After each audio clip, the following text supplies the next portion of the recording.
Welcome to News Inside. I'm An Jang-hyun. Let's meet our panelists. Professor Shin Sang-hyuk from Kyung University Graduate School of International Studies is with us. And Dr. Bong Young-sik from the Asan Institute for Policy Studies is back as well. The UK's decision to leave the European Union has sent shockwaves throughout the world. The political and economic fallout is expected to have far-reaching consequences for the UK, EU, and countries elsewhere. We look at the aftermath of the Brexit vote and what lies ahead. On June 23rd, people from around the world had their eyes on Britain and the results of the historic referendum. Nearly 52% of the British people voted to leave the European Union, beating out those who wanted to stay and making the UK the first country to exit the EU. Means that the UK has voted to leave the European Union.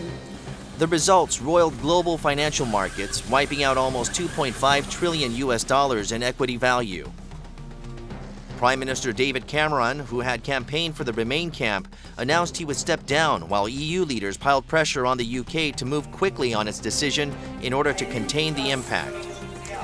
The Korean government kicked into motion a number of emergency meetings on what ripple effects the Brexit may have. While the immediate shock from the referendum may die down, the long-term effects are expected to have colossal ramifications. So immediately after the results came out, we saw stocks plunge across the board with investors turning to safe haven assets like the Japanese yen and gold. The pound fell to a 31-year low, and credit rating agencies have since all downgraded Britain's sovereign rating. How long do you think this uncertainty will last? Well, the UK is the second largest economy in the Europe, and then fifth largest economy in the world. So definitely there must be some impact on the regional economy and the global economy. As you know very well, the global economy has faced two times crisis. So in the middle of the two times economic crisis, the central bank of the particularly major countries have experienced how to deal with the crisis. So I think the uncertainty made by the Brexit could last for a while, but I think it will not last for a long time. On the short-term basis, because of the Brexit, the consumption trends of the major countries will be shrinked, and then the corporations and enterprises in many countries maybe consider when they have to make investment. So those kind of things can be negative impact on the global economy. But as I said before, the governments and then central banks of major countries have experienced how to deal with the economic crisis. So I think they will manage to overcome the challenges caused by the Brexit. Now, the Korean government held a series of emergency meetings on the heels of the Brexit vote. For now, Seoul says it won't impact the Korean economy too much. Would you agree? Yes, UK is certainly one of the very important trading partners for Korea, but in terms of volume, it's not much big. But I think depending on the industrial sector, the impact could be quite different. For example, in shipbuilding industries and shipping industries in Korea have very close economic relations with the European countries. Definitely, because of the Brexit, definitely these industries will face more challenges. But there are other industrial sectors which will gain some benefits, such as in particularly auto industry. You know, auto industry has competed with Japanese companies throughout the world. And particularly because of the Brexit, Japanese automakers will have some more difficulties. For example, Nissan and Toyota, they have factories in the UK, while the Hyundai has their factories in Czechia and Slovakia, which means that the Czechia and Slovakia are the EU member countries, while the UK leave the European Union. So in the future, definitely the EU, will give some punishment against the UK industries. Definitely then the Japanese automakers will not be able to enjoy so-called no tariff benefits, while the Korean automakers will continue to enjoy such a kind of the benefits. So auto industry will gain some benefits from Brexit. And then also the steel industry is expected to gain some the benefits, and the traveling industry definitely, because as we can see, after the Brexit, there have been a huge depreciation of pounds and the euro, which means that the Korean travelers can enjoy with a smaller amount of money than before when they want to travel the European countries. And also another industrial sector which we gain some benefits from the Brexit is the consumer electric industries, particularly semiconductor industry in sector. Definitely, they will be able to gain some benefits from Brexit. Because of The depreciated, sterling, yes. so better experts. Yes, definitely. Okay. Now, the vote may be over, but the rest of the world is still closely watching developments from within the UK. The reaction from the British people has been mixed, to say the least. Here's what some people had to say. There was no question who emerged the victor in the EU referendum. The EU's dying. I hope we've knocked the first brick out of the wall. I hope this is the first step towards a Europe of sovereign nation states. But following the outcome, there have been growing voices of discontent and, in some cases, regret. Regions that overwhelmingly supported Britain's EU membership are even talking of leaving the UK. The landmark referendum has left Britain a splintered nation.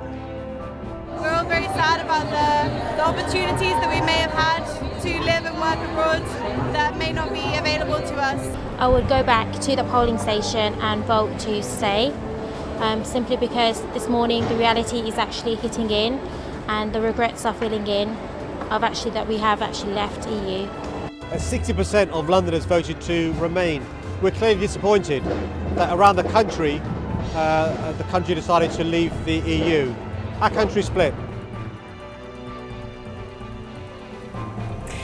Millions of Brits have signed a petition for a revote, but Prime Minister David Cameron quickly ruled that out, saying it was not remotely on the cards. Do you think there is any possibility of a second vote? Because apparently the referendum is not legally binding. Definitely. I can give you a theoretical answer and I can give you a practical answer. As we have watched the reactions of the British people by themselves, they're still busy trying to observe the shock wave of the actual result of the referendum. There's a joke that the most searched word by the British people the day after the referendum was made was, "What is European Union?" Right? So it is very uncertain and puzzling for British people and their leadership to deal with the result of a referendum. My theoretical answer to your question, whether it is possible for the UK to remain in the European Union, is yes, because the referendum by and of itself does not require the UK to officially withdraw from the European Union. It is just a reflection of the general will of people in UK, and sovereignty lies in the Parliament according to the Constitution. And Article 50 of the Lisbon Treaty of 2007 actually stipulates that the member states can request to withdraw from European Union in accordance with their constitutional procedures. So there is nothing wrong, according to this constitutional arrangement, for the British government to stay in the European Union. But on the practical side, this is my practical answer to your question. You cannot deny or dismiss the voice of 17.4 million British people who agree that the UK should opt out of the European Union. It's a principle of popular democracy. So in terms of accountability of the Cameron cabinet, then the result is already in, that people voiced their opinion that UK needs to opt out of the European Union. Well, the Brexit vote really brought to the fore the chasm between generations and different demographic groups within the UK. What can we infer from the outcome? I really like you highlight the keyword chasm or gap or differences. I think there are many layers of the chasms that illustrated in the referendum in UK. And I think the core of this phenomenon is the very pervasive anxiety amongst the British people about the impact of globalization. A very strong anxiety that has not been appropriately settled by the actions of the government or within the arrangement of the regional integration under the banner of European integration.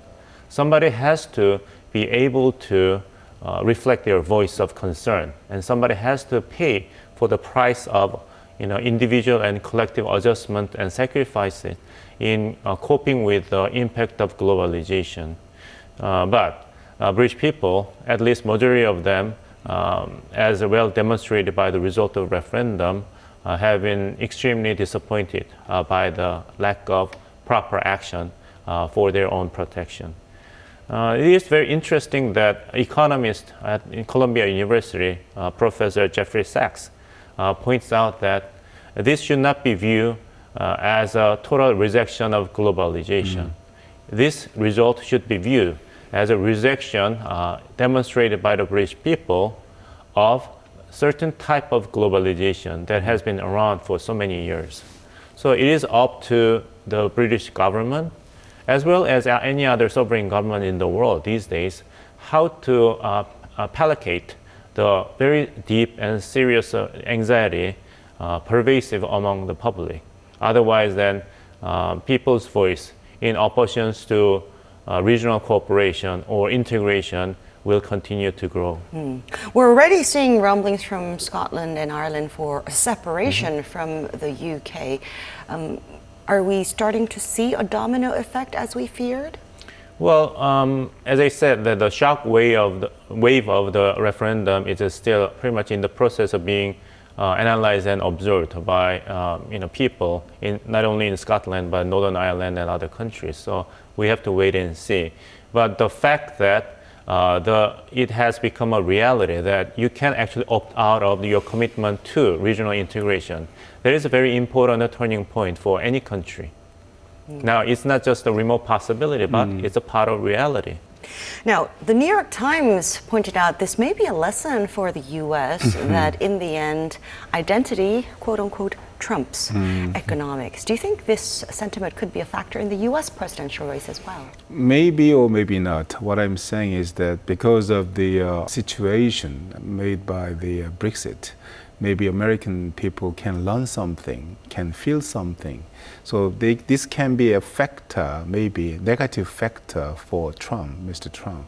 But on the other side of the coin, definitely, yes. When you look at the reasons why the British people say no, to stay in the European Union, is that they really are very angry about the existing politics and politicians. And they're really concerned about losing their jobs because of the huge number of the immigrants.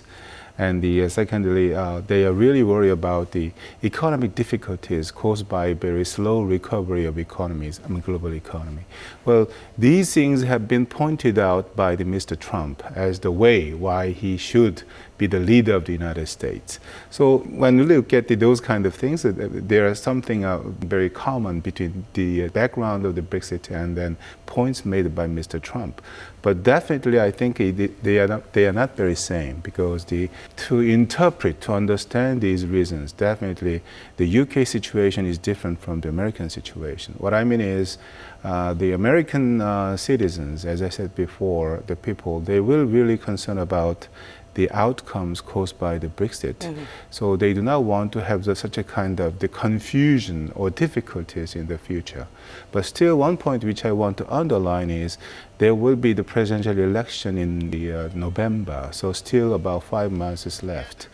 So the most important factor determining how Brexit will be understood by the Americans in the presidential election will be the American economy. If the American economy shows continuous recovery, definitely it can be nothing for the Americans. The points made by the Mr. Trump cannot be effective one for the American voters to decide their minds who will be the leader of the United States in November. But if the economic situation is getting worse and worse and worse, maybe this can be one of the reasons triggering the changes of the American economy in the politics in November, I think. If during the time of the presidential election going toward November, the British economy plunges, and there's a very clear signs that common people, innocent public, will be suffering from the blowback of the referendum, then they will negatively affect the pitch thrown by Mr. Donald Trump. There is a broader concern, which Dr. Bong touched upon a little earlier, that we might be seeing a resurgence of nationalism and protectionism. Would you agree with that assessment? Yes, I think this can be one of the threats breaking the global community. I mean, if I dare to say. After the referendum, there were very immediate responses from the several European countries, such as the Netherlands, and then even Slovakia and Czech. They insist that why we have to stay in the European Union. When you look at the history of European integration, it started about the several decades. And then everybody said that not in political sector, but in economic sector, there have been strong motivations for the membership of the European Union. But the UK, which has been one of the major members of the EU, decided to leave the European Union. So I think there must be some domino effects. The problem is the European Union member countries should not respond emotionally. I think they should deal with this case very, with the cool mind. Otherwise, there must be some the side effects, particularly in the middle of the economic difficulties. Even the leading countries, such as Germany, some people said that why we have to help spend money for them, because we have many poor people in our country. So I think even the German government will have some difficulties in keeping their logic why they have to stay in the our European Union. I think if considering that Germany has been number one country in every terms, I mean number one member country of the European Union, how about the other member countries, particularly former Central and the Eastern European countries? They have serious economic difficulties, and then if they cannot get support, financial support from the Western European countries, certainly there must be high possibility breaking off the European integration. Well, obviously the Brexit outcome will have different consequences for different countries. It's really thrown a spanner in the works for Japan's economic policy. But how about for China? Because China has been using the UK as a stepping stone into the European market. Definitely, China will have some difficulties because of the Brexit. As you pointed out, China has making every effort to internationalize their key currencies, and definitely UK has been the stepping stone for the Chinese government to enter into European Union. But on the long-term basis, I think the European Union actually should reconsider the trading relationship with the UK. As an alternative, certainly the European Union member countries will choose the China as the new trading partners. So in this context, the China will recover the damages caused by the Brexit. But the one thing really concerned about is too fast the depreciation of the Chinese yuan against USA dollar. The task given to the Chinese government is how they stabilize the Chinese currency yuan's value in the global market. Now, while the rest of the world was grappling with the surprising and shocking outcome of the Brexit referendum, the leaders of China and Russia held 2 rounds of summit talks within a span of 3 days. What do you think was on their agenda? Well, the exit of UK from the European Union somehow created a crease which can be utilized by these two powers, Russia and China. Especially Russia has been marginalized in European geopolitics after its Ukraine crisis, and China always looked to enlarge its footstep in the European market and a geopolitical sphere. So there is a overlap of interest between these two powers, and taking advantage of their gatherings via the Shanghai Cooperation Organization and a separate summit meeting by the two leaders, Russia and China expressed their desire to upgrade their cooperative partnership. Now, As for Korea, it looks like we may have to renegotiate our existing free trade deal with the EU once the UK leaves. And people have also pointed out that Korea should waste no time in starting a fresh round of free trade negotiations with the UK alone. The Trade Ministry is apparently reviewing these options? Yes. Very recently, Foreign Minister Mr. Yoon Byung said, he said that the Korean government considers to have the FTA negotiation with the UK. As I already explained, that UK is the fifth largest economy in the world. Definitely, we have to maintain and stepped up our economic cooperation with UK. In this context, we have to start the FTA negotiation with the UK, and at the same time, we have to also, have some negotiation with the European Union as well. One of the main reasons why the UK people decide to leave the European Union is that they do not like the comprehensive package of the FTA. That means the sector by sector, they want to have the FTA, negotiations. So in this context, definitely, we have to two-layer approaches to deal with the, to have negotiation with the UK and the European Union. It's very interesting that the German Chancellor Merkel actually indicated that you don't have to rush, submitting the official proposal of withdrawal to us, so that only when the official proposal is made, then the Article 50 of the Lisbon Treaty will be kicked in.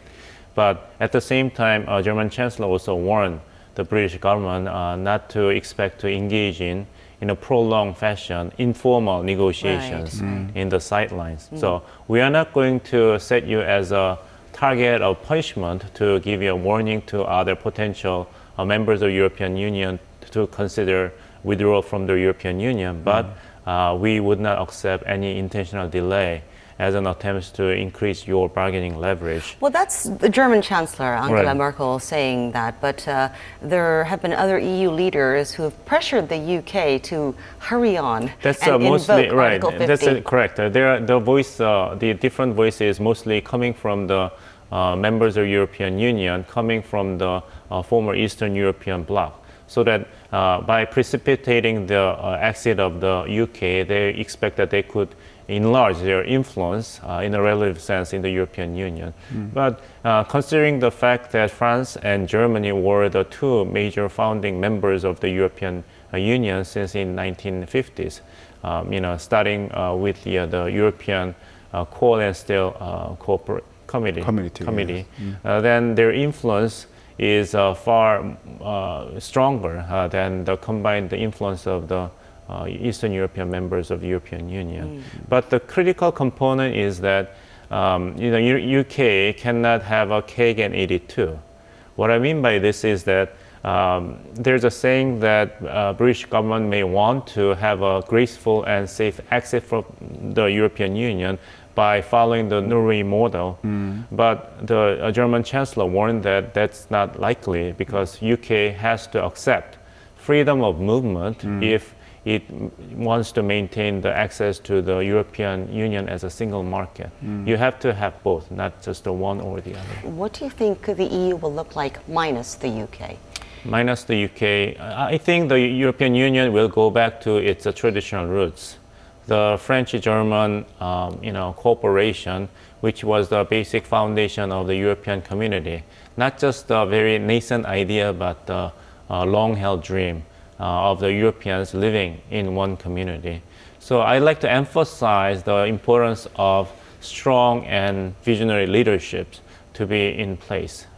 When you think about the very complex history of the evolution of European community, then there's always timely intervention of strong leadership, like French President de Gaulle or the Chancellor of Germany, Adenauer, and the cooperation and the personal chemistry and trust between top leaders are essential to maintain the momentum, long-term momentum for creating more viable, more expensive, more trusting community in the region.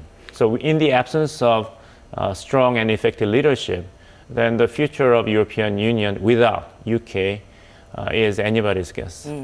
But one thing which I want to underline is the French and the German government will have a realistic difficulties. That is, to maintain the EU system, the countries should have to donate some money. That was one of the major reasons why the UK people decide to leave the European Union.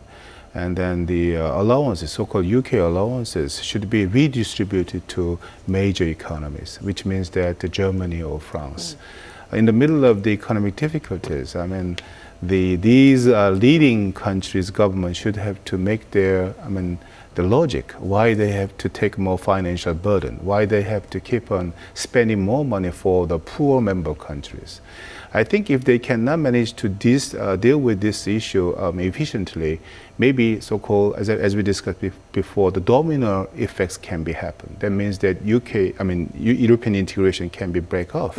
So definitely this is one of the very practical reasons why the EU member countries has been quite hostile against the UK as a betrayer, so to speak.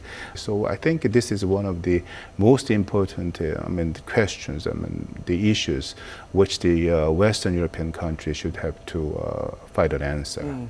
Now, Britain's exit is expected to cause a monumental shift in the global economic landscape as well. What kind of changes do you foresee, and what can Korea do to stand its ground? Well, in terms of the economic sector, in economic sector, definitely there will be some changes.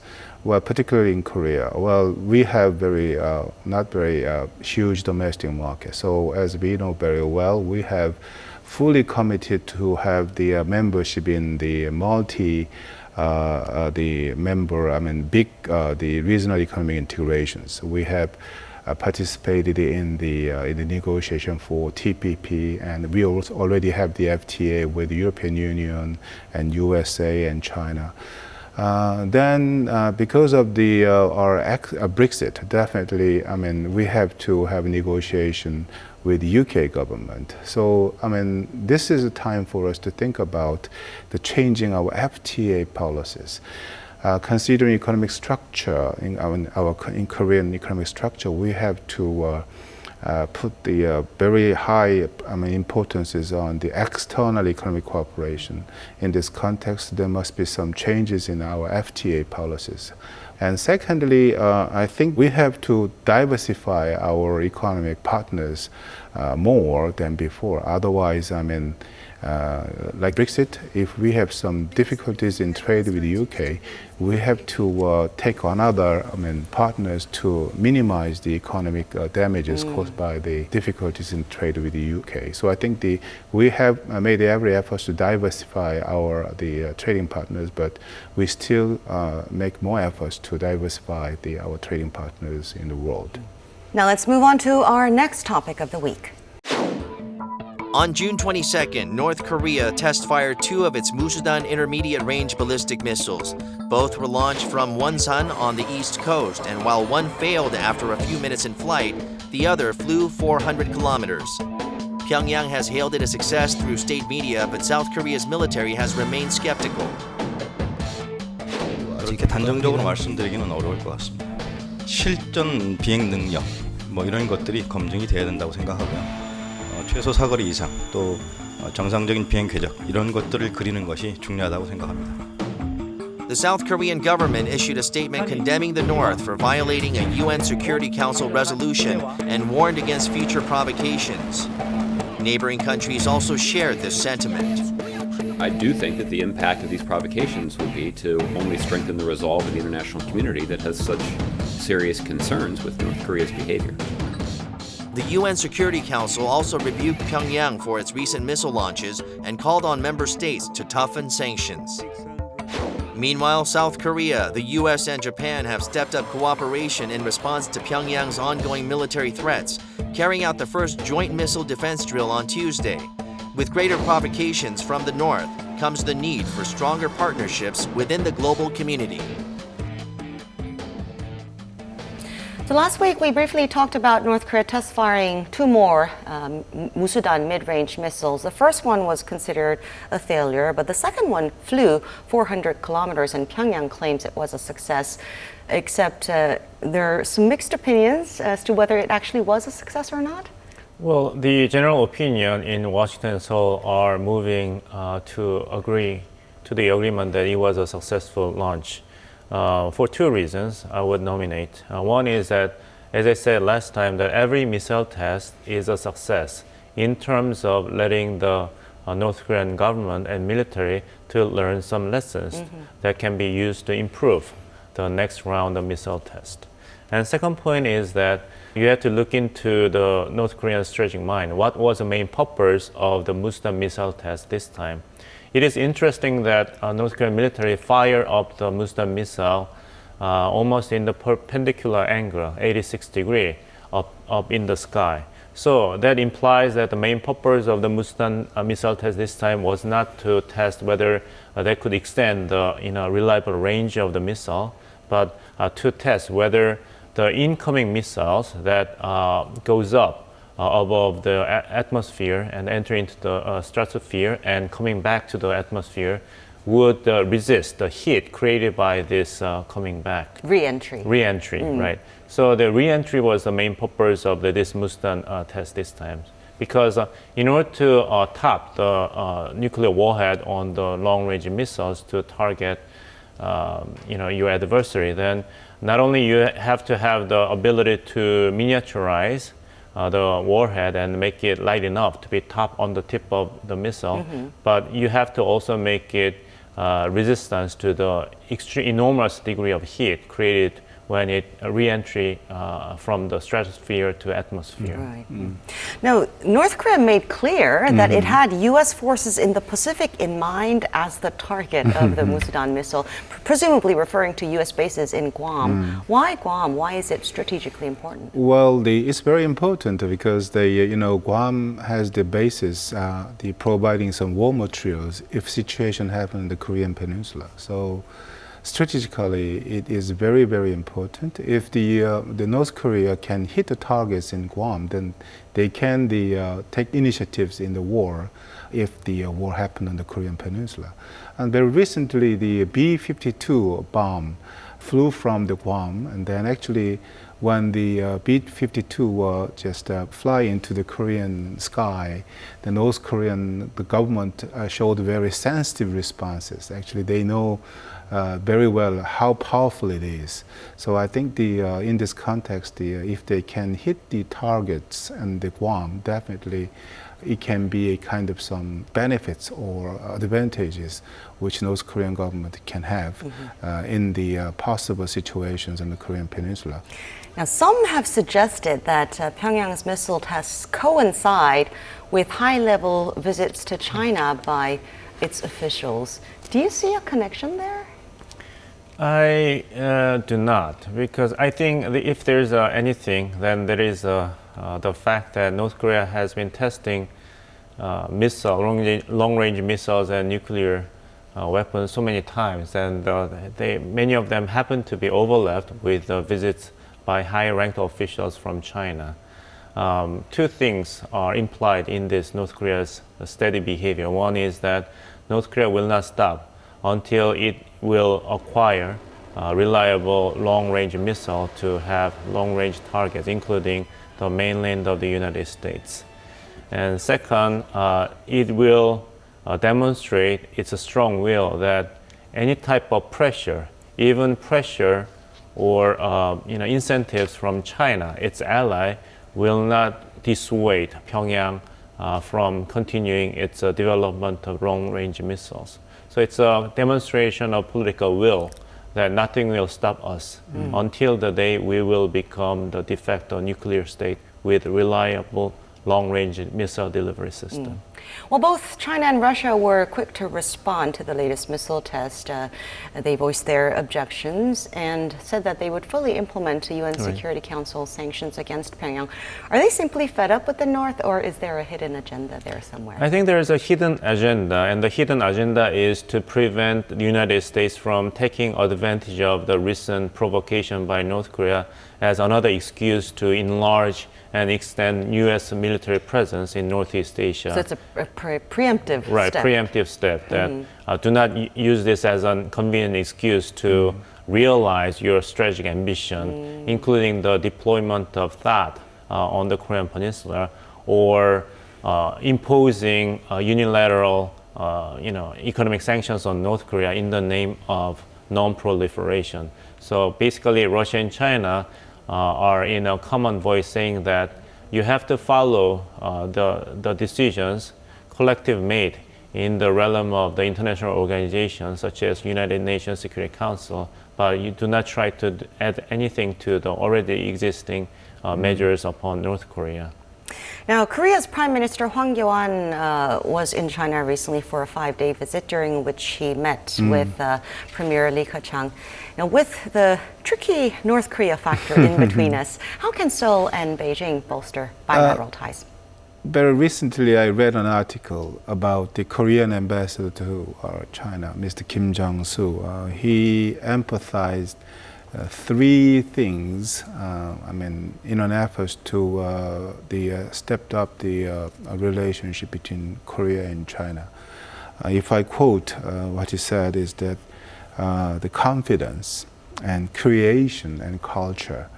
The confidence means that based on mutual confidence, the 2 countries should have to discuss the every issues. Without confidence in each other, definitely they cannot take one more step further. 2 countries should have to consider the basic things in dealing with the issues, not just focusing on issue by issue. Then there will be huge difficulties and to solve the difficulties. The difficulties in dealing with the issues. And creation, the creative approaches needed to stepped up the economic relations between 2 countries, not by using the traditional approaches, by using the creative ideas, creative approaches. The economic ties between Korea and China can be stepped up further. And the culture, well, this is the factor which will determine the future relations between 2 countries. Well, based on the mutual, the understanding, or based on culture. So, by giving more chances to youngsters, young people of the 2 countries, by teaching culture and by introducing each other's culture to these young the people, definitely the future relationship between 2 countries will be able to be stronger than before. Well, it is time for us to wrap up our discussion. Any final words before we go? Well, I just empathize the relationship, the cooperation between Korea and China. Definitely, China is one of the major the countries in the world, definitely. So in this context, in dealing with not only economic issues but also the political issues, definitely the relationship, the cooperation between Korea and China seems to be very important. So in this context, I want to underline one more time 3 C's. Okay, Dr. Bong? Well, I look up all the textbook of international politics in the backdrop of the Brexit and the North Korea's another missile test. And there was a year 1992 when the world was in euphoric mood for the Maastricht Treaty, so that there is a growing voice that the time of sovereignty is over, and now we are going to live in the era of regionalism, regional community. And countries like North Korea as an outlier will be gradually eliminated by this unstoppable power of history.